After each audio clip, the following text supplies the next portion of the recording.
Prediker 5 vers 1 tot 19, lewenswysheid. Wees nie haastig met jou mond nie, en laat jou hart nie gou 'n woord uitbring voor die aangesig van God nie. Want God is in die hemel, en jy op die aarde, daarom moet jou woorde min wees.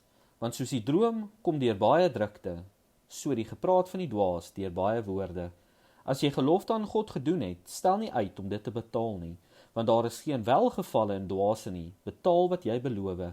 Dit is beter dat jy nie beloof nie, as dat jy beloof en nie betaal nie. Laat jou mond nie toe, om jou liggaam 'n sondeskuld te laai nie, en sê nie voor die gesand van God, dit was 'n vergissing nie. Waarom moet God toornig word oor jou stem en die werk van jou hande verwoes? Want soos daar baie drome is, so is daar ook nietige woorde in menigte, maar vrees God. As jy verdrukking van die arme en berowing van reg en geregtigheid sien in die land, verwonder jou nie oor die saak nie, want 'n hoër een loer op die hoë, en die hooreres weer op hulle. Maar 'n voordeel vir 'n land onder alles is dit, 'n koning wat aan die landbou diensbaar word. Hy wat geld liefhet, kry nie genoeg van geld nie, en wie rykdom liefhet, nie van inkomste nie. Ook dit is dan ter vergeefs. As die goed baie word, word die eters baie. Watter voordeel het die besitter dan daarvan, behalwe dat sy oë dit aanskou? Soet is die slaap van die arbeider, of hy min en of hy baie eet, maar die oorverstadiging van die ryke laat hom nie toe om te slaap nie.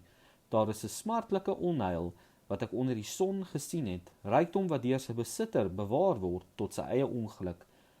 Gaan hierdie rykdom verlore deur 'n ongeval, en het hy 'n seun verwek, dan besit die niks nie.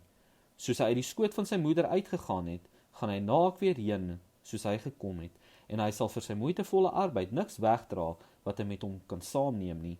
So is dit dan ook 'n smartlike onheil.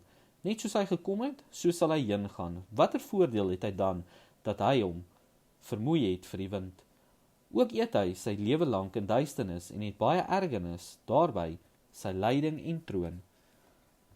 Kyk, wat ek as 'n goeie ding gesien het, wat voortreffelik is dat iemand eet en drink en die goeie geniet vir al sy arbeid, waarmee hom vermoei onder die son gedurende die getal van sy lewensdae wat God hom gee, want dit is sy deel. Ook vir elke mens, aan wie God rykdom en skatte gegee het, en wat hy in staat stel om daarvan te eet en sy deel te neem, om hom te verheug by sy moeitevolle arbeid, is dit 'n gawe van God. Want hy dink nie baie aan sy lewensdae nie, omdat God hom laat besig wees met die vreugde van sy hart.